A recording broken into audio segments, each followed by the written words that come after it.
Gimana itu dicetaknya? Nah, tiba-tiba ini seolah-olah seperti ada trigger bahwa kemudian di Pasar Pramuka gitu kan, bahwa masih ada sisa-sisa bangunan. Diduga dulunya merupakan kios dari Pasar Pramuka Pojok ya. Kios yang kemudian dibeli oleh Pak Paiman ke Om Pak Sungkono itu dulunya kios apa Pak? Betul percetakan atau pengetikan? Pengetikan. Di zaman itu nggak ada begitu, cuma pengetikan murni. Ya skripsi khusus, hanya skripsi. Di situ hanya skripsi semua, nggak ada lagi. Ijazah? Nggak ada. Saya ingin minta Bung Roy, Dr. Tifa, dan Bung Rismon tunjukkan kepada saya apa yang kemudian menjadi temuan menarik. Karena Anda sebelumnya menyebutkan di tahun 2013 awal mula. Iya, jadi tahun 2013 ya, kita mulai dari awal ya. Jadi buku ini sangat kronologis. Misalnya 2013 itulah kenapa pertama kali isu ijazah ini bisa muncul dan diperbincangkan. Karena 2013 itu ada sebuah, ini ada fotonya. Ada fotonya, ada beritanya ya. Dimulai dari seminar balik ya ke novel dan kemudian ke film. Disitulah Jokowi dengan bangganya menerangkan, ya itu di kampus loh. Jadi saya tidak menerima alasan kalau itu dikatakan itu hanya candaan. Ya, tidak bisa. Karena dia mengatakan IPK-nya 2. Dan itulah kemudian, saya percepat saja sebenarnya. Inilah yang tadi sempat saya ceritakan, ini ijazahnya Bung Hatta yang menjadi kebanggaan kita bersama. Ini dipajang di University of Erasmus di Rotterdam. Ya, ini kan bangga banget kita. Orang Indonesia dipajang ijazahnya di negara Belanda. Artinya Anda ingin menyebutkan bahwa tidak ada alasan dari Presiden ke-7 Jokowi tidak menunjukkan ijazahnya. Betul, aneh, sangat aneh. Dan kami menulis ya tentang keterbukaan pers ya, itu seperti apa, detail banget ya. Kemudian juga tentang bagaimana dari Declaration of Human Rights, kemudian turun ke Undang-Undang Dasar. Nah, kami juga menuliskan tragedi yang dialami oleh 2 anak bangsa, yaitu Bambang Tri dan Gus Nur. Dan kemudian kita juga tuliskan laporan-laporan yang dilakukan oleh Jokowi. Ya gitu kan. Jadi ketika laporan TPUA ke Mabes Polri waktu itu. Kemudian sampai dengan laporan Jokowi, yang foto ini sangat ikonik. Karena Jokowi melaporkan kasus ijazah ini ke loket kehilangan. Ini fakta, ini nggak ada yang ditambah-tambahin, nggak ada yang dikurangi. Dan ini yang kemudian membuat geger. Ketika ada seorang kader partai namanya Dian Sandi Utama itu menampilkan pada akun X pada tanggal 1 April. Kenapa ini yang kemudian menjadi tolok ukur penelitian Dr. Rismon dan juga saya? Karena inilah penampakan pertama kalinya berwarna dan ini bisa dianalisis. Analisis yang kami lakukan. Lihat yang namanya ELA. Error Level Analysis ya. Dan ini ilmu yang kemudian kemarin-kemarin belum saya sampaikan, yaitu bagaimana menggunakan teknik yang kemudian bisa menampakkan embossnya ada di mana. Kemudian bagaimana membandingkan foto-foto yang ada. Ya, fotonya Jokowi tidak match, foto saya match, fotonya Dumatno match, sampai kepada bagaimana comparison daripada ijazah itu, image comparison. Dan kemudian saya tutup tulisan saya itu dengan bagaimana berbagai analisis-analisis yang dilakukan sampai kedatangan kami ke UGM tanggal 15 April, itu faktanya ada. Dan kemudian dengan skripsi, ini adalah primary evidence yang pernah kami pegang dan ini jelas-jelas betul kami tidak mencuri. Saya ingin tunjukkan saudara, ini adalah skripsi dari Joko Widodo yang kemudian sempat diabadikan ya oleh saya, Bung Roy Suryo, dengan kamera profesional yang formatnya adalah RAW bukan JPEG. Baik. Saya ingin minta Bung Rismon Sianipar untuk menjelaskan kepada kami apa yang kemudian ada tulis di sini. Ada temuan baru? Oh, banyak sekali ya, Mas. Banyak sekali di sini. Ada metode untuk yang pertama uji lintasan stempel itu. Kita uji sebaran intensitasnya, kita analisa bukan hanya secara visual ya, tetapi lewat nilai-nilai numerik yang tersimpan di dalam setiap pixel tersebut. Nah, ini di sini ada kotak merah bounding box di sini. Nah, baru kita periksa nilainya, nilai-nilai numerik di balik kanal R, G dan B. Kalau dia mendekati 255, maka dia mendekati merah, tetapi dia cenderung ke arah 0, bahkan seringnya di bawah 10. Itu menunjukkan bahwa di situ tidak ada warna merah. Jasnya berada di atas stempel atau tidak ada lintasan stempel sama sekali. Tadi secara numerik sudah kita tunjukkan, buktikan tidak ada lintasan stempel. Nah, ini secara visual lewat gradient mapping atau gradient analisis. Nah, terus analisis lapisan visual juga kita buktikan ternyata secara lapisan visual demi visual ya, lapisan demi lapisan di ijazahnya Pronojiwo itu huruf dulu baru ditindih dengan watermark logo UGM. Tetapi di ijazah Joko Widodo itu sebaliknya, logo dulu baru huruf. Nah, ini membantah uji keidentikan yang disimpulkan oleh Bareskrim melalui Dirtipidum, ya kan? Terus di situ juga kita lakukan uji proportional spacing. Kalau tadi per huruf, sekarang antar huruf dan antar kata. Nah, kita uji. Nah, di situ disimpulkan bahwa lembar pengesahan Joko Widodo itu terbuat dari digital word document, bukan mesin ketik, atau hand press atau letter press yang disimpulkan oleh Dirtipidum. Selanjutnya analisis glip juga sama untuk seperti overlay untuk membuktikan bentuk font yang saat itu digunakan itu adalah Times New Roman yang tidak ada saat itu dan disimpulkan oleh Dirtipidum itu menggunakan hand press ditata satu-satu. Anda bisa memastikan bahwa font ataupun teknologi itu tidak ada pada tahun 85? Tidak ada. Dr. Tifa ini, koreksi kalau saya salah, tapi lulusan Universitas Gadjah Mada untuk dokter umum.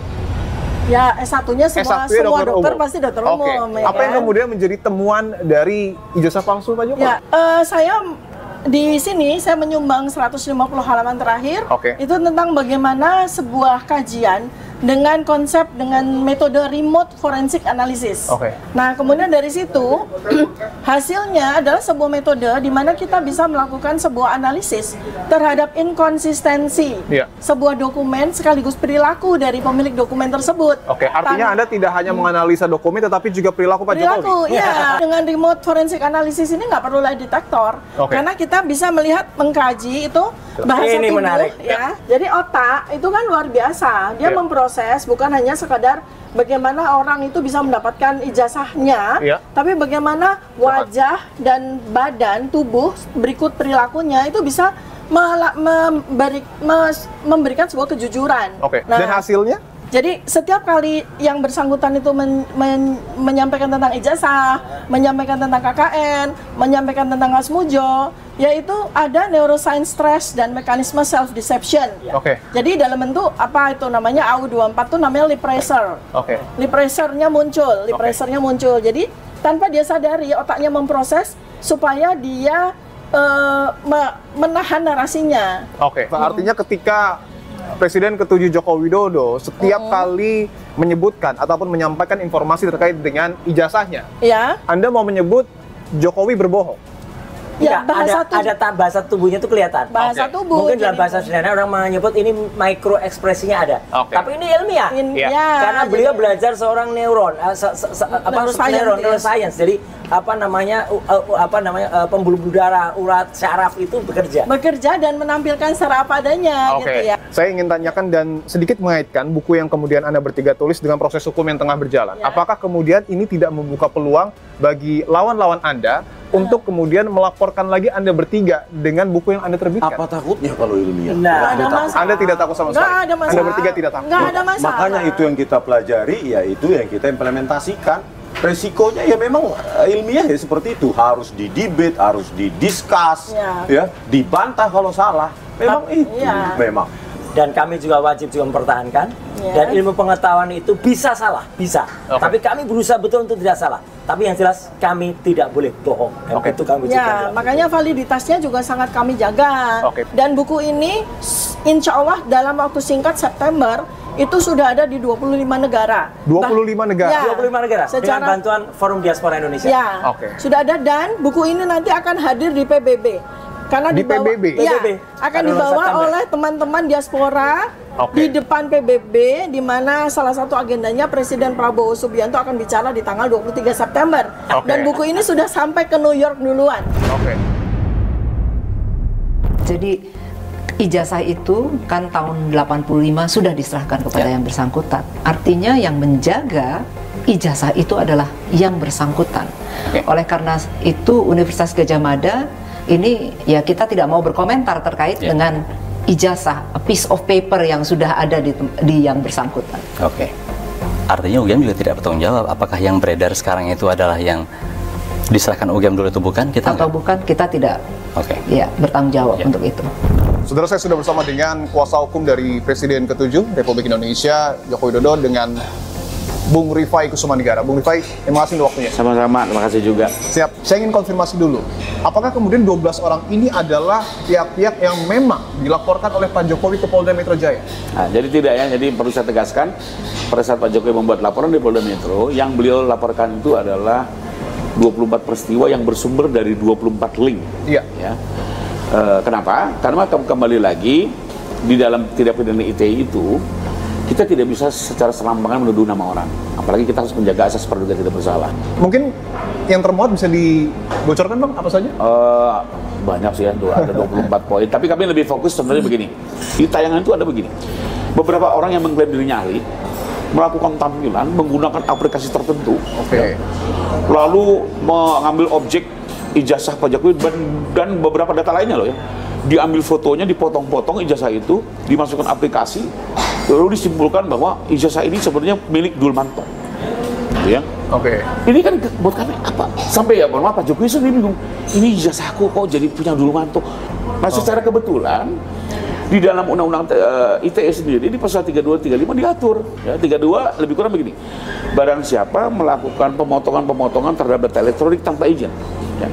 Bayangkan ijazah itu dipotong-potong, diambil fotonya lah, diambilkan dengan data lainnya, di-compare data foto Pak Jokowi di mana, dipotong-potong, dan ini semua dilakukan tanpa izin. Satu. Kedua, digunakan aplikasi tertentu sampai akhirnya menyimpulkan seolah-olah ini palsu. Nah, di pasal 35 ada pasalnya. Barang siapa melakukan rekayasa teknologi yang menyebabkan sesuatu yang asli menjadi palsu atau sesuatu yang menjadi tidak sesuai dengan sebenarnya. Jadi memang ini diatur di undang-undang ITE tentang ini gitu ya.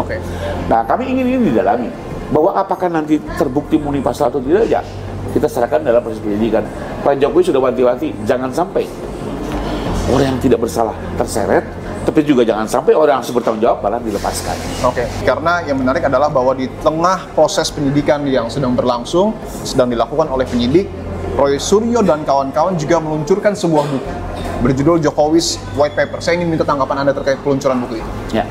Pertama sih kalau dari kami yang kami menanggapi bahwa buku ini sebenarnya hanya sebagai alibi yang sedang dibangun mereka bahwa seolah-olah yang dilakukan selama ini adalah penelitian.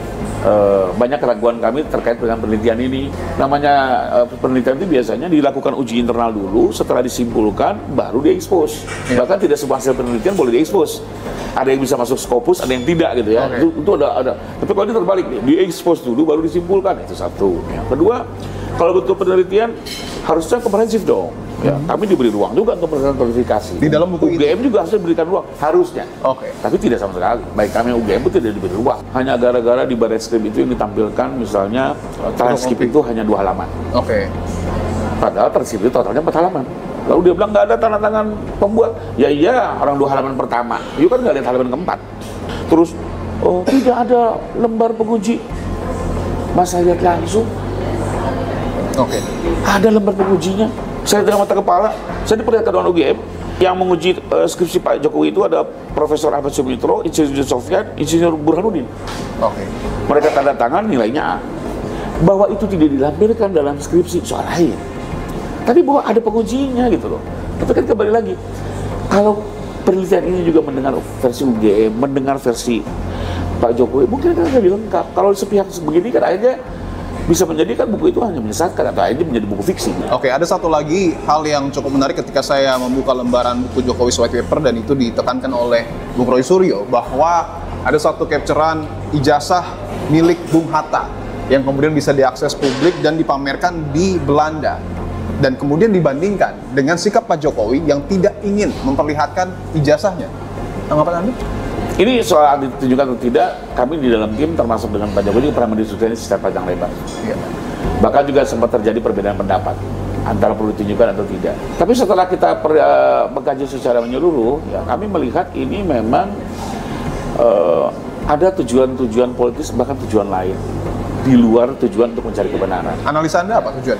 UGM kan sebenarnya sudah punya etikat baik. Melakukan konferensi pers, dia otoritas, dia menjelaskan, dia menunjukkan fotokopi ijazahnya, teman-teman angkatannya mengeluarkan ijazah yang sama. Kalau orang yang normal, rasional dan tidak ada kepentingan, pasti akan melihat itu sebagai event untuk lebih membuat clear masalah. Kita waktu itu harapkan selesai. Apa yang terjadi? Diserang. Jadi ini ditunjukkan pun tidak menyelesaikan persoalan. Sehingga waktu itu kami putuskan, ya sudah, kita tunjukkan dalam proses hukum saja. Tapi ketika dia memasukkan saya sebagai kelompok yang dilaporkan, maka saya menduga ini ada upaya-upaya untuk mengkriminalisasi. Kriminalisasinya itu dalam bentuk ingin membungkam